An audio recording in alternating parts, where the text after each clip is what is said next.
Du changement sur la ligne de bus C3. Depuis le début de la semaine, vous ne pouvez plus acheter de tickets TCL aux chauffeurs du bus. Pendant un mois, une expérimentation est lancée par le Citral sur cette ligne qui relie Saint-Paul à Vaux-en-Velin. Yélis Kirazli.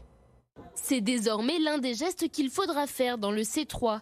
Fini la vente des tickets à bord des bus. Pour les 55 000 voyageurs quotidiens de cette ligne, l'expérimentation d'un mois ne fait pas l'unanimité. Je trouve ça un peu mieux dans le sens où c'est un gain de temps. Parce que souvent quand on rentre dans le bus c'est souvent blindé, le fait de faire la queue en attendant que les gens prennent leur ticket. Ça évite de perturber le bus, de perturber le chauffeur. Le chauffeur, il est dans sa cabine et puis il n'a aucun contact avec les personnes, quoi, en fait. Pour les personnes âgées, c'est pas évident, par exemple, de payer avec la carte bancaire. Pas pratique donc pour tout le monde, mais le Citral l'assure, pas d'achat de tickets causera moins de retard.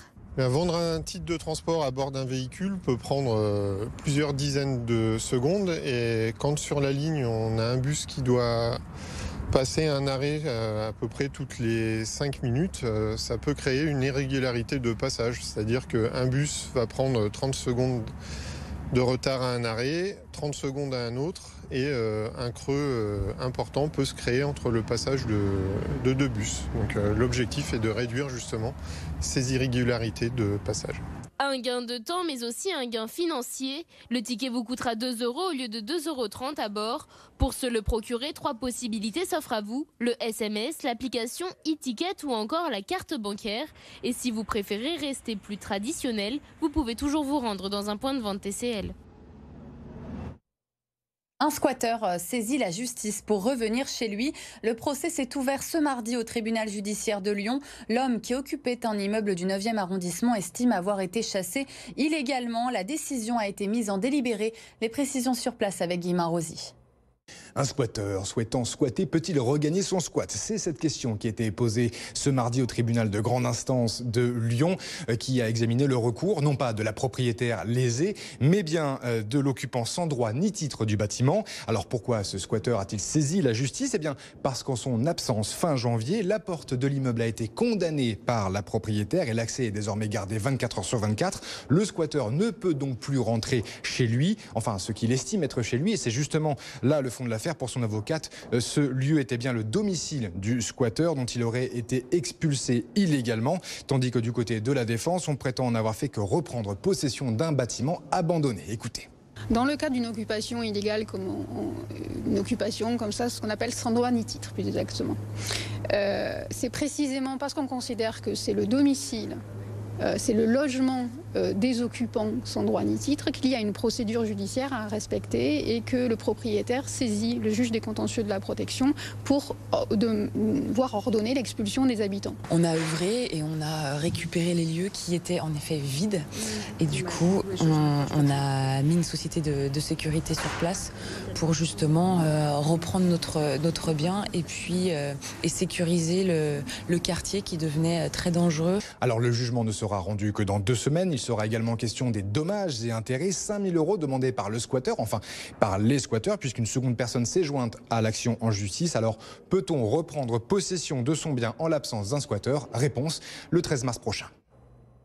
4 mois de négociations entre les médecins et l'assurance maladie pour finalement un échec. 5 des 6 syndicats ont rejeté les propositions des nouveaux tarifs de consultation dans les négociations avec l'assurance maladie. Faute d'accord, les nouveaux tarifs seront fixés par un arbitre qui aura 3 mois pour présenter un nouveau texte. Écoutez la réaction de Guylaine Ferré, présidente du syndicat des médecins généralistes du Rhône. C'est un moment historique, ce rejet de la nouvelle convention. On attendait beaucoup de cette nouvelle convention. On attendait un choc d'attractivité pour les jeunes. 40% ne s'installent pas, prennent des postes salariés ou font carrément autre chose. On attendait que notre métier soit revalorisé à sa juste valeur selon notre engagement et la complexité de notre travail et les énormes responsabilités. Il n'en a rien été, bien au contraire. Monsieur le ministre de la Santé nous a méprisés, nous fait passer pour des irresponsables, des feignants et des nantis. 1 à 2 heures par semaine pour faire ses devoirs au collège, accompagné de professeurs. Le dispositif Devoirs faits sera bientôt obligatoire pour les 6e. Alors à quoi vont ressembler ces heures d'aide? À Pierre-Bénite, au collège Marcel Pagnol. Le dispositif est déjà testé depuis 2 ans et ça marche plutôt bien. Arthur Blé. Dans cette salle de classe, le professeur reste à son bureau et les élèves de 5e travaillent en autonomie. Ils ont 1 heure pour avancer leurs devoirs. Certains révisent la géographie, d'autres le vocabulaire du théâtre. Pour Soumaya et Célia, c'est les verbes irréguliers en anglais. La différence avec la maison, c'est que quand on n'arrive pas à quelque chose, les professeurs ils peuvent nous aider. Donc ça fait que... par exemple, quand on va faire à la maison, par exemple, les parents ils vont pas trop réussir à nous aider. Du coup, c'est mieux avec l'école. Quand je fais un devoir fait, je les apprends. Et quand je rentre chez moi, je connais déjà vu que j'ai appris un devoir fait. Du coup, je le fais en 2 fois. Et du coup, c'est plus facile à mémoriser. Faire ses devoirs à l'école, c'est mettre sur un pied d'égalité tous les élèves qui ne sont pas forcément aidés de la même manière à la maison. Rémi est prof d'anglais, il encadre ses sessions. Il est amené à aider les élèves dans toutes les matières. La plupart du temps, ce qui bloque, ça va être de relire une consigne et de la réexpliquer. Parce qu'ils ont soit lu trop vite, soit pas compris ce qui leur a été demandé. Et l'autre partie du temps, souvent, ça va être de remettre la leçon en rapport avec ce qu'ils sont en train de faire. Ils pensent pas forcément à regarder la leçon avec l'exercice, ou ils n'ont pas forcément compris la leçon qui va avec l'exercice, etc. Donc on relit ensemble, on réexplique. Et en général, ça débloque, je dirais, plus de 95% des cas. Là. À la rentrée prochaine, les devoirs faits seront rendus obligatoires dans toutes les classes de 6e. Le ministre délégué chargé de la transition numérique, Jean-Noël Barrot, était à Lyon ce mardi. Pour cette occasion, nous avons assisté à des ateliers numériques pour les seniors dans le 6e arrondissement. Une aide apportée par des étudiants bénévoles pour réduire la fracture numérique. Raphaël Blandamour et Yélis Kirazli. Je vais vous demander si vous pouvez m'expliquer comment on peut rechercher une image et la mettre dans un texte. Écrire un mail, enregistrer une photo ou vider une clé USB, des opérations presque innées pour ces jeunes étudiants. Mais pour ces seniors, le coup de pouce est bien souvent nécessaire. J'ai beaucoup de questions, des fois je n'y arrive pas. Et là, donc, j'ai des solutions. Cette demoiselle, vraiment, elle m'a aidé beaucoup pour plein de choses.